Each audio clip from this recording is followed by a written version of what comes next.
Es muy probable que los que están aquí, los tres, continúen. Digo, porque son los tres de lo mejor. Mande. ¿Ya dijo la presidenta electa? No, yo no hablo de eso. O sea, tienen un nivel académico. ¿Tú qué nivel académico tienes? Doctorado en salud pública. Doctorado en salud pública. ¿Soy? Maestro en Derecho. Maestría en Derecho. ¿Y tú, Alejandro? Soy especialista en medicina interna y maestro en salud pública. ¿Dónde lo vas a agarrar, como dirían en el pueblo? Gracias por el honor de su sintonía. Así fue como el presidente López Obrador se pronunció públicamente en favor de que la presidenta electa Claudia Sheinbaum mantenga a Zoé Robledo, Alejandro Schwartz y Ruy López para el siguiente sexenio como parte de su equipo. Luego de que el mandatario destacó su preparación académica, aunque aclaró que ese tema no lo ha tocado con Sheinbaum, aceptó que el proceso de decadencia que vivió el sector salud en gobiernos anteriores no se puede remediar en 6 años y que la presidenta electa garantizará que siga la transformación en el país. Veremos si se quedan esos 3 funcionarios.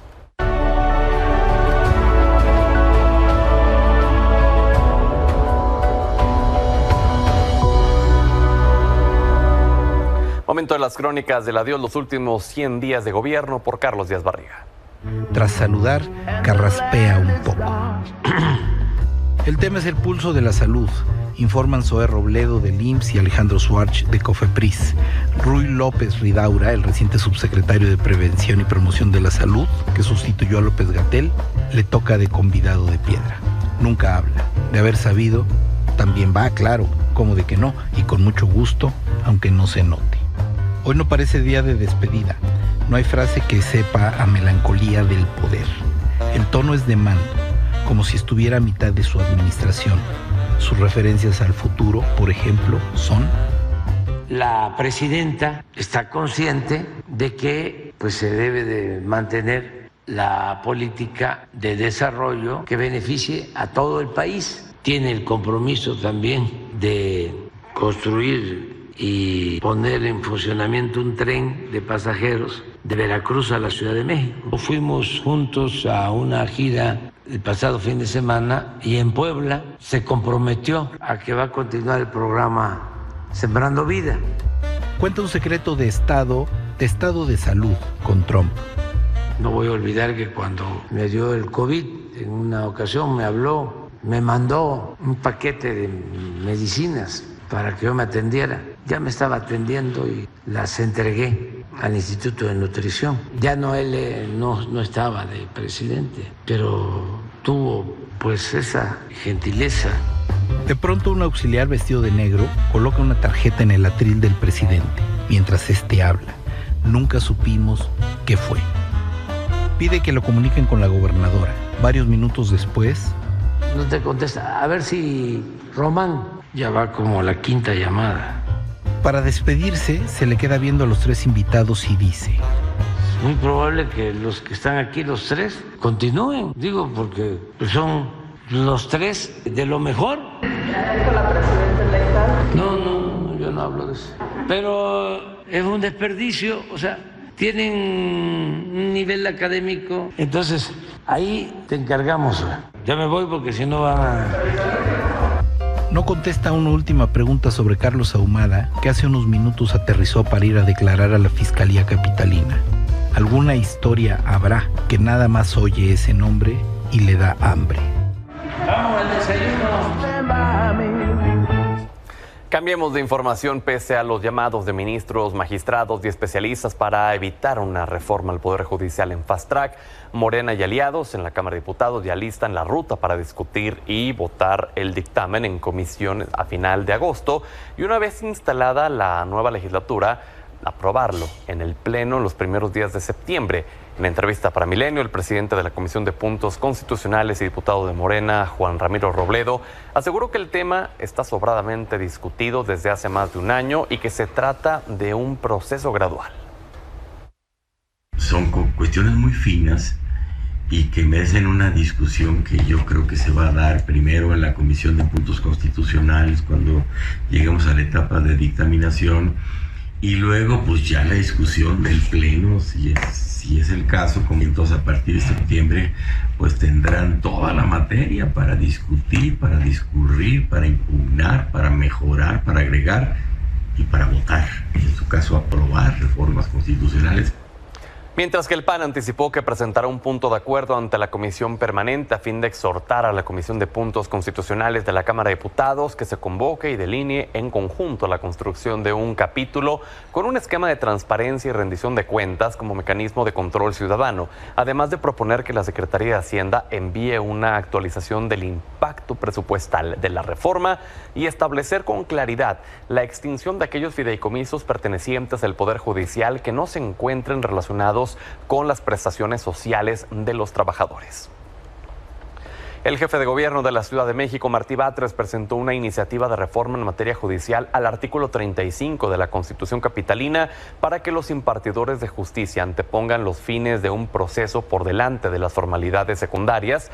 El jefe de gobierno destacó que se debe tomar en cuenta el aspecto social a fin de garantizar el acceso a la justicia, priorizando grupos sociales y personas que se encuentren en situaciones de pobreza, exclusión, marginación, desigualdad, discriminación o cualquier tipo de desventaja social.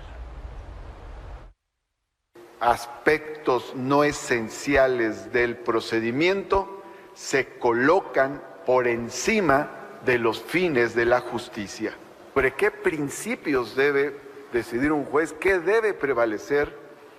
Y nosotros lo que decimos aquí es que no pueden prevalecer las formalidades no esenciales del procedimiento por encima de los fines de justicia.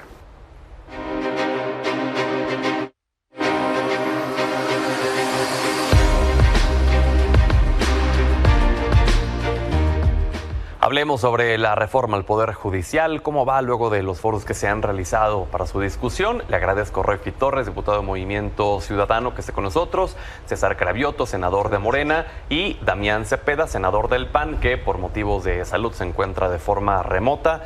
Bienvenidos, primero, caballeros, que están aquí presentes. Muchas gracias. Muchas gracias. Y te saludamos también, Damián, buenas noches. Saludos, buenas noches, gusto en saludarlos. A ver, César, comencemos contigo. Luego de los foros que se han realizado, ¿qué avances se han tenido en esta discusión de la reforma al Poder Judicial? Bueno, lo primero es que ha habido una gran respuesta de la sociedad. A mí me llama mucho la atención cómo esta apertura que se ha dado no solo formalmente en las cámaras, sino en territorio, con la sociedad. Ha habido una respuesta verdaderamente muy emotiva, porque la gente está acudiendo a los llamados para escuchar de qué se trata la reforma, qué se está planteando, para dar sus puntos de vista. Yo te puedo decir que el sábado pasado estuve en mi distrito, en el Distrito 1 Federal de la Ciudad de México, más de 500 personas. El domingo estuve en el Teatro de la República en Querétaro, igual lleno el teatro.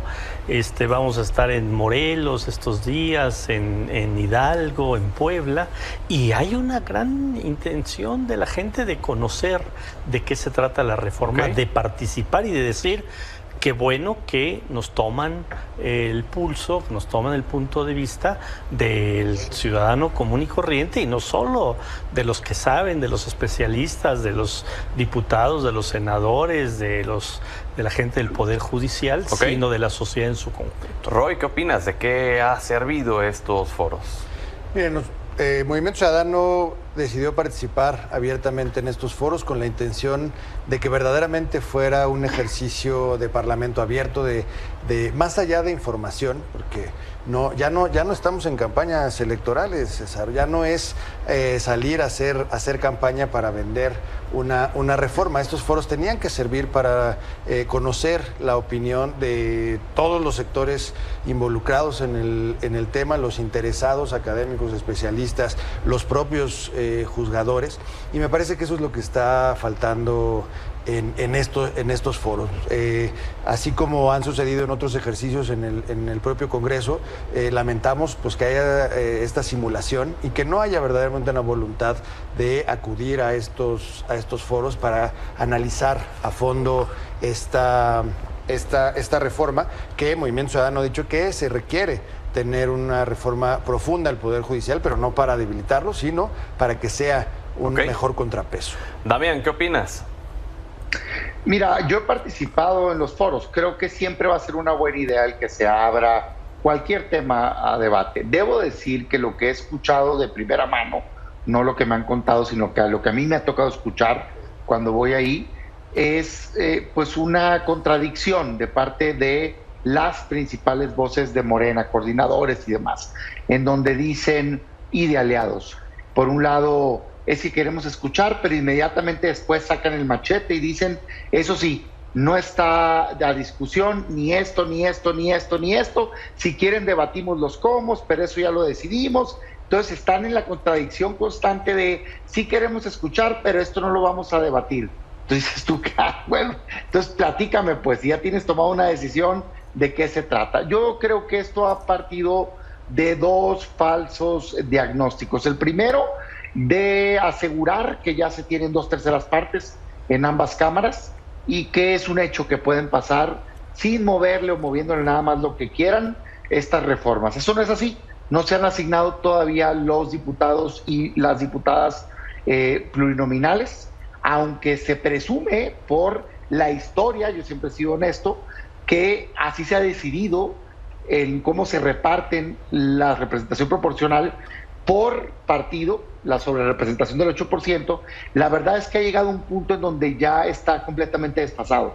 Con 54% de los votos están queriendo llegar al 72% de la representación de la Cámara. Entonces, a pesar de que la ciudadanía no votó, porque no votó 2/3 partes de la ciudadanía que Morena y aliados tengan esa mayoría, pues se le quiere asignar y con ello tener este poder no ganado en las urnas de poder cambiar la Constitución. Y la segunda, para mí, diagnóstico equivocado, es que esta reforma, en estos términos, ayudaría a tener mejor justicia. Sí se requiere una reforma al Poder Judicial, sí se requiere una reforma al sistema de justicia, pero una para fortalecerlo, no una que lo debilite aún más. César, ¿qué le respondes a Damián y a Roifit en los argumentos que han dado? Bueno, primero decirle a Roifit que no estamos en campaña, pero ya te acabó. Pues por eso nos va como nos va a Morena, porque nosotros estamos en contacto permanente con la sociedad. Y decirle a Damián primero que se mejore, que se cuide, porque lo veo traqueteadón. Qué bueno que te cuidas ahí en tu casa, Damián. Cuídate. Me dio una infección. Sí tuve agenda, amigo, pero ya para estas horas ando débil ahorita por una infección fuerte que me dio. La disputa por el pan está buena, pero qué bueno que algo más sencillo, hombre. Estás cuidando, algo que Damián, me comí que estaba perdido. Te mando un abrazo fuerte. No, decirle a Damián que no queremos disminuir al Poder Judicial y que claro que la reforma tiene que ver con fortalecerlo. Pues ¿qué no es fortalecer al Poder Judicial? Que haya un órgano para que revise la actuación de jueces, de magistrados y ministros. Eso es fortalecer al Poder Judicial. ¿Ya se ha hablado de las sanciones que les podrían imponer? No, eso no vendría en la reforma constitucional. Sería como leyes secundarias. Eso serían leyes secundarias. Pero yo creo que hoy pensar que no se necesita eso, pues a mí me parece que está totalmente desfasado. Que no haya excesos en los gastos del Poder Judicial, pues no es debilitarlo, es meterlo a este planteamiento de que tiene que haber austeridad en todas las instituciones del Estado mexicano, porque se equivoca la oposición, se equivocan los del Poder Judicial. En el 2018 hubo 30 millones de votos que pidieron una transformación del país, no de la Presidencia de la República, del país en su conjunto, de las instituciones públicas del país. Y se esperaron 6 años. No les gustó que nos metiéramos a una reforma al Poder Judicial. Bueno, hubo una reforma en los primeros 3 años, pero en los segundos 3 años ya no le quisieron entrar, esperando que la elección de junio pasado no nos fuera como nos fue. Pues se refrendó ahora con 36 millones de votos y la gente sabía que votar no solo por Claudia Sheinbaum, sino por todo Morena, entre otras cosas, el paquete venía una reforma al Poder Judicial. Entonces, se están equivocando porque la gente pidió una reforma al Poder Judicial cuando estuvo en las urnas y dijo todo Morena. Oye, ellos César, creen que no quiere la gente una reforma al Poder Judicial, pues nada más vean las encuestas. ¿Y estos foros sí realmente les están haciendo ver puntos en donde tendría que haber modificaciones? ¿O va a terminar siendo como lo de la ley de la industria eléctrica? Yo he escuchado algunos planteamientos de la oposición que me parecen razonables. Por ejemplo, ¿por qué solo van a proponer que vayan a la elección los 3 poderes? Sí. ¿Por qué no pueden proponer colegios de abogados o que puedan proponer universidades? Me parece muy bien eso, que también propongan ellos. O he escuchado otras, ¿por qué solo va a haber tiempos perentorios para juicios que tienen que ver con temas fiscales? ¿Por qué no que haya tiempos perentorios para los juicios en todas las materias? Me parece otra muy buena observación. O sea, sí me parece que no va a quedar la reforma como está. Sí deberíamos de incluir muchas propuestas que se están escuchando. Okay. El problema es que muchas personas no estamos escuchando propuestas, pues estamos escuchando lamentos. Y sí, Morena aquí ha dicho, hay 4 puntos nodales de la reforma que van. Lo importante es qué otras cosas pueden ser y cómo podemos esos 4 puntos fortalecerlos para que quede la mejor reforma posible. Roy. Mira, yo creo que tenemos que tocar esos 4 puntos de los que habla Morena. Para nosotros es una gran preocupación, por ejemplo, el tema de la elección de los jueces, de los magistrados, porque efectivamente no nos están diciendo los cómo, nada más es una instrucción. No estamos avanzando en la discusión de cómo vamos a consolidar estos 4 puntos. Para nosotros, ahí es donde verdaderamente está el riesgo de cómo se va a traducir esta reforma. Y tampoco hay un mecanismo hoy que permita conocer por parte del grupo mayoritario cuáles son estos puntos. Ahorita los estamos conociendo, que dice César, pero ¿cómo lo vamos a procesar? Hasta el momento no hay esta apertura para decir, bueno, hasta aquí sí podemos, hasta acá no. Solamente hay una indicación y una sola línea, que es verdaderamente lo que nos preocupa. Lo que necesitamos es un poder autónomo, independiente. Definitivamente la austeridad es un tema, pero que afecta en la mayoría a los trabajadores del Poder Judicial, a los miles, millones de trabajadores y familias que afectan hoy en este poder, ¿no? Porque se van a los magistrados, se van a los ministros de la Suprema Corte, pero el Poder Judicial también, en su gran mayoría son los trabajadores los que están sacando el trabajo todos los días en los juzgados, y ahí de eso no están hablando. La austeridad a ellos son a los que les afectan primero en los recortes. La corrupción, definitivamente tenemos que establecer un mecanismo para revisar el tema de la actuación de los jueces, pero no para fiscalizar como lo están haciendo ahora, como ha sido estos últimos años, que con una resolución ya señalan a un juez porque no le conviene al gobierno, y me parece que ese no es el camino correcto. Tenemos que entender que el Poder Judicial es un contrapeso, y eso es lo que tenemos que seguir fortaleciendo. Damián. Sí, mira, a mí me parece que el sistema de justicia en general en México está colapsado. Yo en eso, de hecho, creo que se queda corto Morena y el gobierno. Siempre se ha quedado. Lo dije en la reforma que presentó Saldívar, una reforma muy chiquititita que celebraron como si hubiera sido la gran transformación del Poder Judicial. La verdad es que no cambió nada. En tanto tenían el control de la persona que estaba a cargo, no les molestaba, pues. En tanto tenían la manera de operar a ciertos jueces y magistrados, no les molestaba. La verdad es que habemos quienes tenemos años hablando de una reforma profunda al sistema de justicia. Lo que pasa es que esta no lo es. De entrada, fíjate, nada más para ponerlo en perspectiva, el Poder Judicial es tan solo responsable, por ejemplo, en materia penal, del 3% de los asuntos. O sea, solo el 3% de los asuntos le llegan. Del 100% de los delitos, 90 no se denuncian siquiera.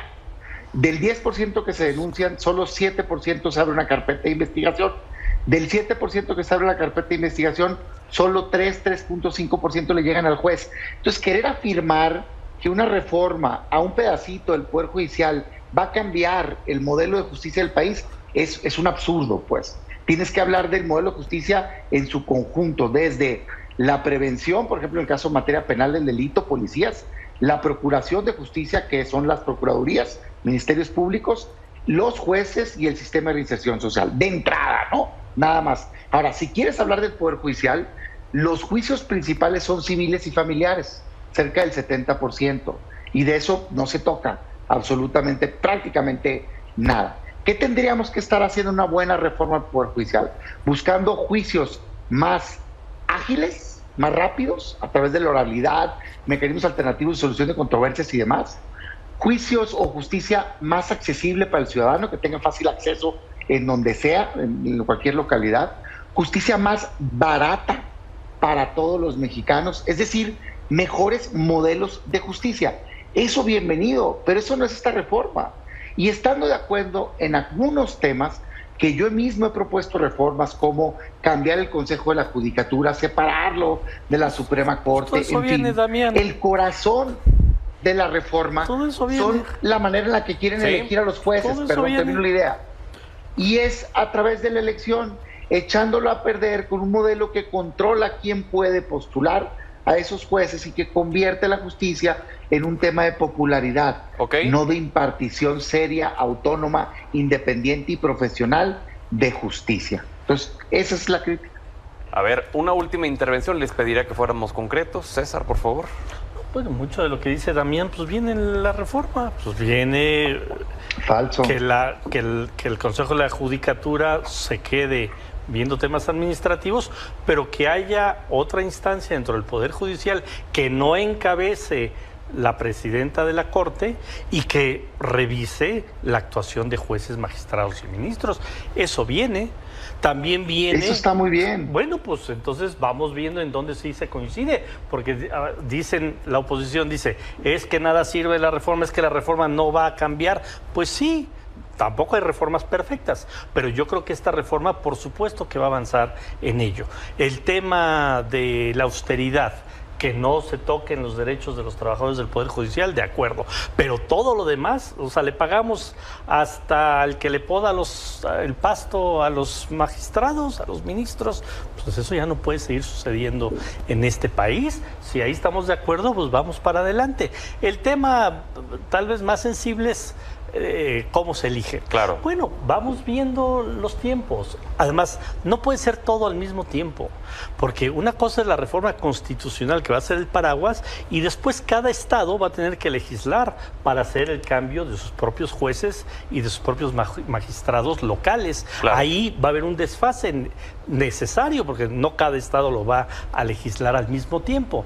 Entonces, yo lo que le digo a la oposición, lo que le digo al Poder Judicial, al gremio, mejor pongamos propuestas en la mesa y no nos lamentemos de que, o no queramos que ya no se haga la reforma o patearla para dentro de 3 años. La reforma se va a hacer, escuchamos propuestas, todo lo que se enriquezca, bienvenido, pero el pueblo de México el 2 de junio nos mandató a hacer una reforma al Poder Judicial y eso es lo que vamos a hacer. Muy bien, Roy.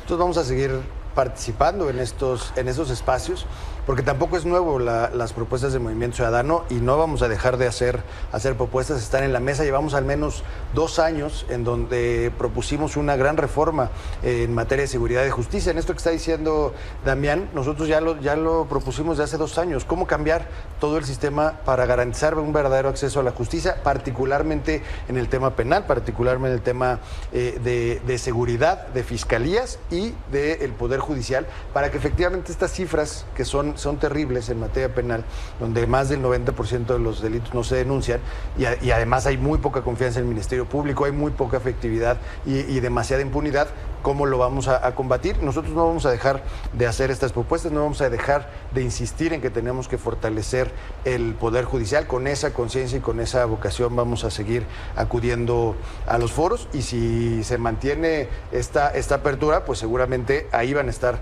las propuestas del Movimiento Ciudadano, mientras haya escucha, mientras haya pluralidad y haya apertura a todas las partes, ¿no? Sí.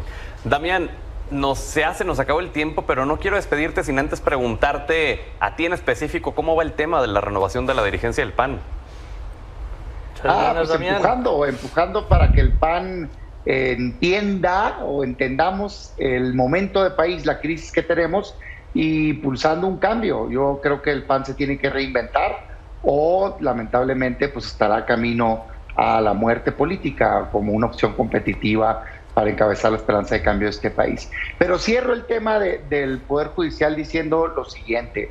A ver, todos estamos de acuerdo en que se requiere una mejora al sistema de justicia y al propio Poder Judicial, pero una manzana podrida envenena todo el canasto. El tema principal aquí que Morena persigue es invadir al Poder Judicial con ministros, ministras, magistrados, magistradas, jueces y juezas a modo. Porque si bien suena bonito que te dicen que vas a poder elegir a los jueces, eso es falso. No vas a poder elegir a la mejor persona, no vas a elegir al abogado o la abogada más calificada, vas a poder elegir solo sí, si Morena te lo postula. Si no, no lo vas a poder elegir. Entonces está viciado todo el procedimiento de origen, y eso vale la pena defenderlo y evitar que se dé este vicio en el Poder Judicial. Autonomía, independencia, jueces profesionales que impartan justicia, no que sean obedientes políticos del gobernante en turno. Eso es lo que nosotros queremos. Pues caballeros, les agradezco que hayan estado con nosotros y vamos a seguir platicando del tema la siguiente semana si nos lo permiten. Muchas gracias. Que esté bien. Gracias. Cuídate, Damián. Recupérate. Que se recupere pronto el senador Damián Cepeda. Vamos a la pausa y regresamos.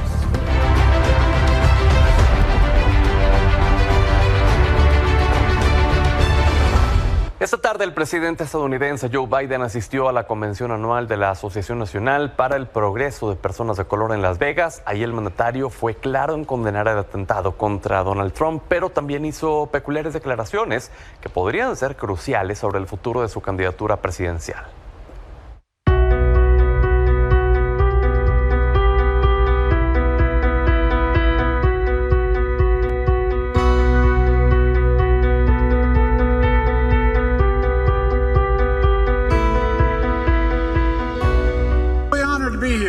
This tense moment in this country, and it is a tense moment. Just a few days after the assassination attempt on Donald Trump, we're grateful he was not seriously injured. We all have a responsibility to lower the temperature and condemn violence in any form.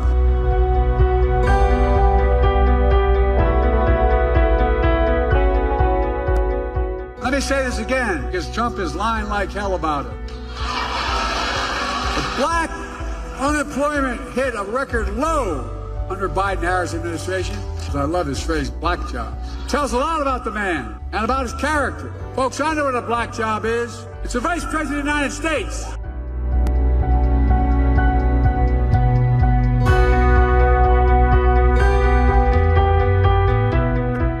Folks, it's because of you that I'm president and Kamala Harris is vice president. She's not only a great vice president, she could be president of the United States.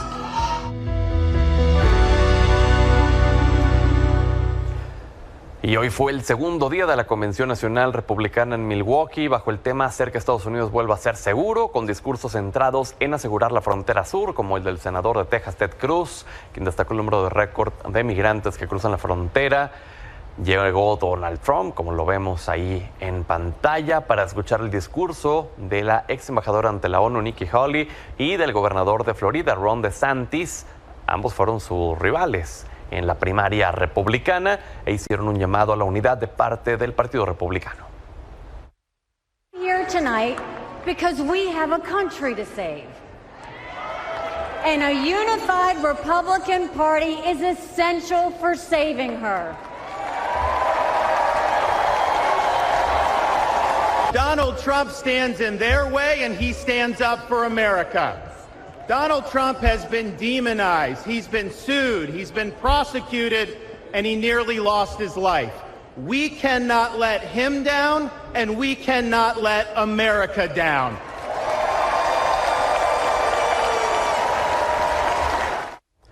Y mientras se llevaba a cabo la convención republicana en Milwaukee, La policía, por la mañana, mató a tiros a un hombre armado con cuchillo a unos metros de este evento. Oficiales de la policía de Ohio se enfrentaron contra el atacante en las afueras del perímetro de seguridad del evento, que tras el intento de asesinato contra Donald Trump está custodiado por al menos 4,000 oficiales de policía, así como miembros del servicio secreto. Según reportes de prensa, el hombre abatido era una persona en situación de calle que amenazó a la policía con cuchillo en mano.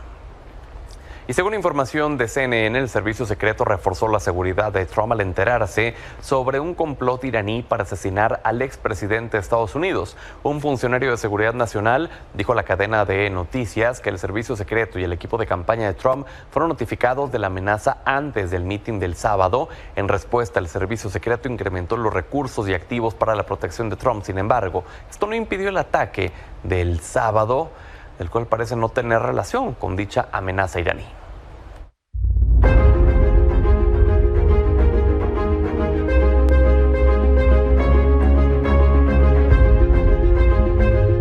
Martes de hablar geopolíticamente con Stephanie Enaro, quien se encuentra desde España y nos platica su visión respecto al atentado a Donald Trump. Hola Pedro, ¿cómo estás? Muy buenas noches. Les mando un saludo a ti y a tu auditorio desde Valencia, España, donde todavía se siente la alegría de los españoles por haber ganado su 4ª Eurocopa. Ahora imagínate ver a México ganar algo así, Pedro, aunque sea la Copa América, pero bueno, ya tenemos los changuitos bien puestos. Oye, pues te comento que geopolíticamente hablando, hay mucho que decir sobre el atentado que sufrió Donald Trump este fin de semana en Pensilvania, la convención republicana y también la designación de J.D. Vance como vicepresidente en caso de que él gane, porque fíjate que pues esa bala que rozó la oreja de Donald Trump es la confirmación de la mexicanización de la política estadounidense. Fíjate, tienen ya igual o más polarización que aquí, tienen cada vez más ataques y menos propuestas. Y también ya está de regreso la violencia política. Aquí acabamos de salir de un periodo que tuvo 50% más violencia que en el 2021. Y en Estados Unidos, pues con Donald Trump ya son 12 los presidentes que han sido atacados a balas, de los cuales 4 han muerto, y el más reciente pues fue John F. Kennedy en 1963. Y aparte, con ese odio, con esa polarización, no van a ir a ningún lado, y nosotros aquí también ya lo sabemos muy bien. Y también geopolíticamente hablando, si tienen que estar ocupados en sus problemas internos, pues le van a prestar muy poca atención al externo, y eso es algo que en México también sabemos muy bien.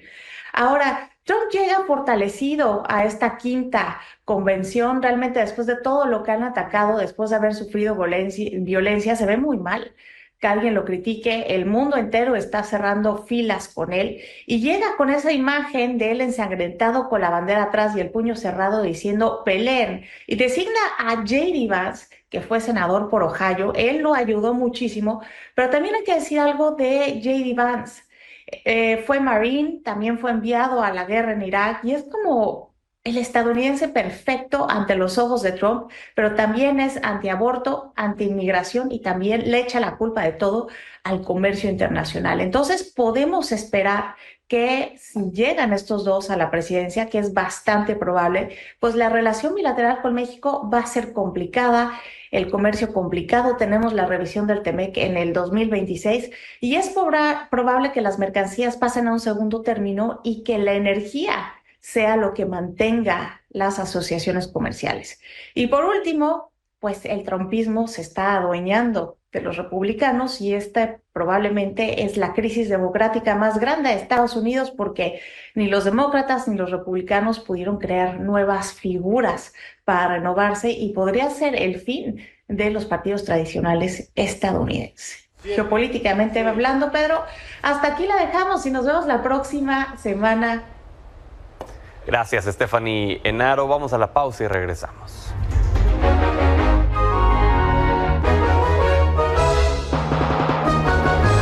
Buenas noches, don Manuel Somoza, gusto en saludarlo. ¿Cómo le fue a los mercados hoy? Buenas noches, Pedro. Bueno, pues los mercados en los Estados Unidos siguen mostrando optimismo. Sube el Dow Jones 1.85, Nasdaq 0.20, S&P 0.64, y hasta la Bolsa Mexicana de Valores reacciona un poquito con más 0.12. El peso gana terreno frente al dólar y cierra en 17.66. Vemos un cambio de tendencias en los mercados. Hay una rotación de activos a favor de las empresas medianas y pequeñas que seguramente se van a favorecer cuando las tasas de interés bajen en Estados Unidos, lo cual puede suceder tan pronto como el mes de septiembre.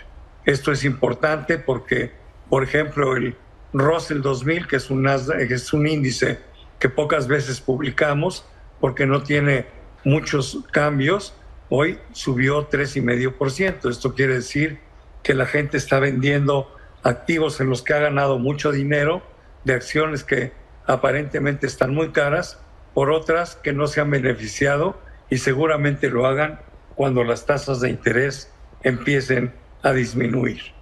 El petróleo baja de precio, toda vez que los datos de China muestran aún debilidad. El PIB de China estuvo en 4.7%, se esperaba un crecimiento del 5.1%, lo que quiere decir que China tiene que hacer más esfuerzos para estimular su propia economía.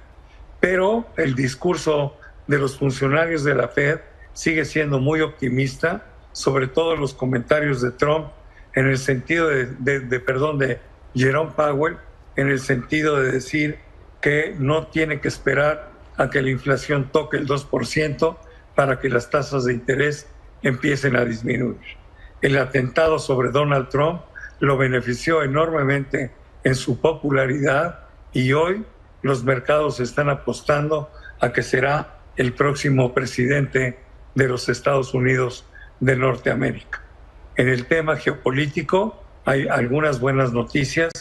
Las pláticas entre Gaza y Israel se mantienen, lo cual abre la probabilidad de que se pueda lograr un alto al fuego en esa guerra inútil que se está llevando ya desde el mes de noviembre del año pasado.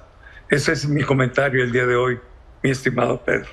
Don Manuel, nos quedan 30 segundos. Me gustaría preguntarle, en dado caso de que llegue Donald Trump, ¿cómo cree que abordaría el tema de la disputa con la economía china?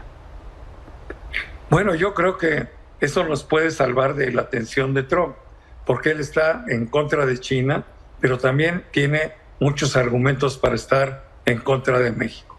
Su política es no subir los impuestos en Estados Unidos, pero sí subir los aranceles, lo cual nos podía lastimar. Sí. Yo creo que lo más interesante es que la negociación del TEMEC, que va a tener efectos el año entrante y principios del 26, ¿sí?, va a ser bastante difícil para México. Pues muy bien, don Manuel, gracias, como siempre, un gusto. Igualmente, Pedro, saludos a la audiencia y buenas noches para ti. Gracias a usted por el honor de su sintonía. Hasta mañana.